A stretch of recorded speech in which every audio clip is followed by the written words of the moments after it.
3, 2. We're going. This is it. The High Button Podcast. Dudes, Jeff, fresh off a Cape Breton trip, fresh off a live streaming weekend.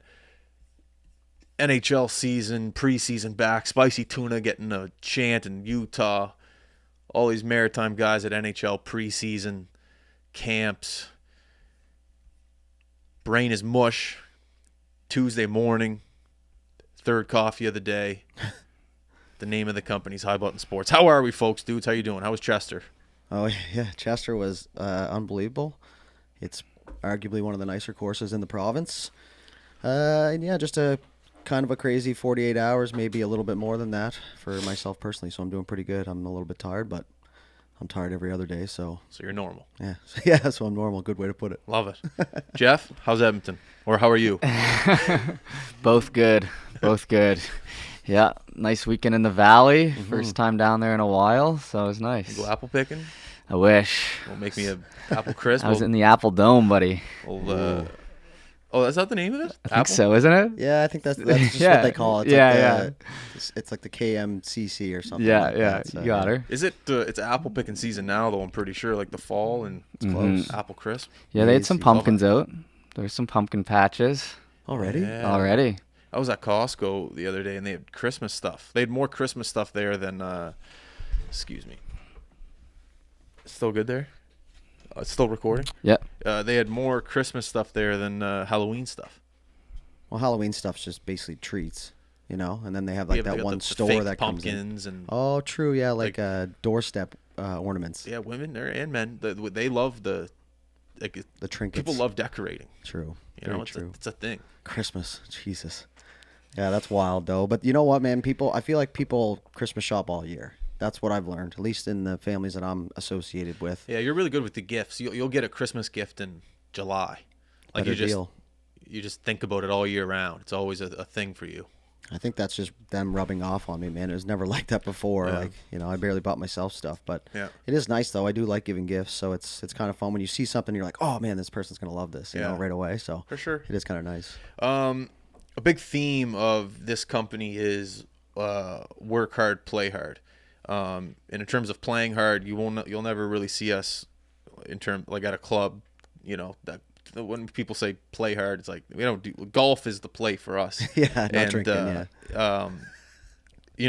If you grew up around Nova Scotia, you hear whispers of a place called CABOT. Magical whispers. It's a thing.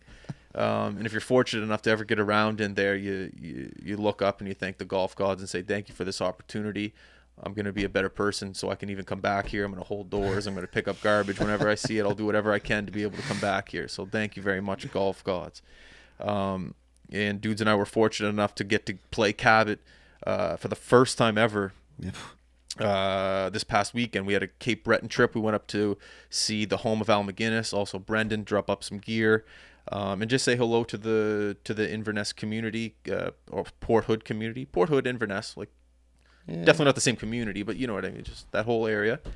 Say hello to the locals and make sure that everything went well with Brendan in terms of the new equipment. And that is what I consider the work. And then the play would have been CABOT. So to go up to that part of the province, get a little work done, and then head on down to CABOT and get some playing time in. One of the better 48 hours I'll remember. A lot of stuff going on that weekend in terms of our company. Couple hiccups, not really. Jeff being in the Valley was okay. It's always nice to have one of us in the city, but we didn't have an overall busy time in the city. So to have you in the Valley was okay. But CABOT. You ever see like a golf magazine and you see the photos of the fairway, of the green, of the ocean, of the seagulls, even the eagles that we saw. Seagulls. You essentially just think you're in a magazine when you pull up to CABOT and you step onto that first fairway. It was absolutely incredible. Not a flaw. And you could tell it was at the end of the season. Like the fairway was great, the greens were great, the customer service was incredible, but you could even tell it wasn't in like its best shape because it's been ran through for the whole season. But even still, it was the nicest course I've ever played on. Just there wasn't a false note in terms of the moment we stepped onto the property to the moment we stepped off the property. Just everything. And you're walking, you don't even mind walking because you don't want to rush through that round. Like I know on 11 there, we were backed up for like a good 30 minutes for that par 3, but you're upset for like 10 seconds, and then you just kind of sit there and realize and go, wait a second, why am I in a rush here? Yeah. Why am I in a rush to get out of paradise? Like you said, one of your buddies said at work, when you're there, take a second, look around, don't worry about your score. That's exactly, I reminded myself of that. If you get a double bogey, you're just sitting there, you're going, who cares? Who cares? You're here. Take a look around. Take a breath. You work hard. You deserve to be here. Sit down and enjoy the views. It was incredible. Very fortunate to be able to play there, because you look at it and you look at the prices and you're like, it's not going to be an everyday thing. This is definitely just a little treat. Certainly hurts the wallet. It hurts the wallet. So it was nice to be able to get the swings in, and nice to be able to get an experience like that in there. And being right down the road, 3 hours 30 minutes from the city, you'd think you'd be there much often, but it's at least in our wallets, it's a treat. So to be able to do it and have our own experience, it was awesome. I had a great time. How did you like it? Well, I mean, obviously I loved it. I don't think there's a person that's ever gone there and said they hated it. I'll tell you, it's different than what we're used to. Like, even like going from Montreal to home golf courses was wild to me.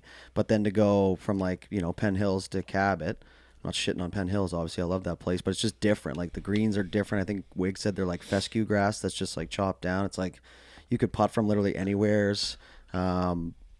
It's tough though, man. Like I was battling out there, and I'm not a great golfer, but it was a tough track. Like, it's wide open, but it's just the bunkers are like 5-6 feet deep, and like. But the sand was nice. It is nice. The wind is just like, it howls on every hole, and it's a factor, and it's it was tough, man. Like it really was. I really enjoyed myself, and I really took Davey's advice from work. There was to not really give a shit about the golf. Necessarily. And what his point was is he made me promise him that I would look around, just like instead of just shooting and going up and shooting the next shot, like look behind you, because it's nuts everywhere, right? But the coolest part for me was that eagle, man. Coming down 10, the coastline. On 10 there. Tommy ducked because he thought it was coming at us, but it just was soaring down just like that perfectly. Eye level. So we're on a cliff, and huge. We're getting ready to tee off on, I think it was 10. And we're kind of just waiting because the people in front of us were taking their time, and they weren't, you know what I mean? We're just backed up a bit, and we're just sitting there, and all of a sudden Tommy goes, "Oh, look out, holy shit." And I'm thinking like a bear. Like I saw that bear fall out of the tree. I'm thinking everything's a bear lately. And I turn around, and just an eagle. It wasn't even flying. It was like floating. Like soaring. How eagles can soaring. Yeah. But it was from me to like the TV. Like no more than 30 feet away from us at eye level, just kind of floating. It was almost like it just drove nuts. by us just to say, "What's up? How are you?" Like it was pretty incredible. Yeah. It was a magical experience. And then that hole in general, right along the coastline, was just sick. Yeah. It was awesome. Yeah, that was a nice hole. That's when it started to get a little windy. But then a couple holes later, talk about more animals. A fox comes running out of nowhere, scares the shit out of us again, and it's starting to get dark at this point. And then it just pukes on the green. Just on the green. And we were like, what? And then in the group behind us, because remember we were trying to find that missing ball and we weren't sure where it went. The group behind us hit in, and the fox ran after the ball. Like fetch. That's always the worst nightmare. When Someone you took can't it into find the your ball. woods. Oh, yeah. But you can't It find it, but actually you know happened. it's down. Yeah. I remember Yeah, when it we was got crazy. there and Buddy like took your clubs and put them on the cart for you, and like kind of put your towel nice and neat, and like just kind of like made sure you were proper, and we walked away, and dudes looks at me, he goes, "You kidding me right now?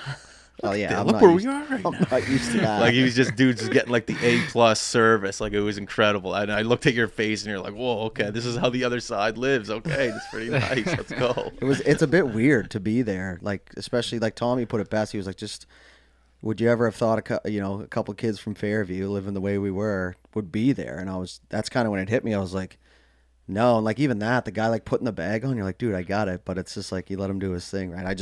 I felt weird for the first little bit. I didn't know if like, am I allowed to hit off here? Do I touch the screen? Like, is like, am I allowed to chip on this green? I don't really know what's going on. I'm just following everybody else type deal. The track man was cool at the driving range. Like before you tee off, everything had a track man, like every like section, so you could see how far you're hitting it, see the speed of it, the the curvature of the ball. It was really cool. Just the whole overall experience is you're just happy that you got to do it. You're thankful.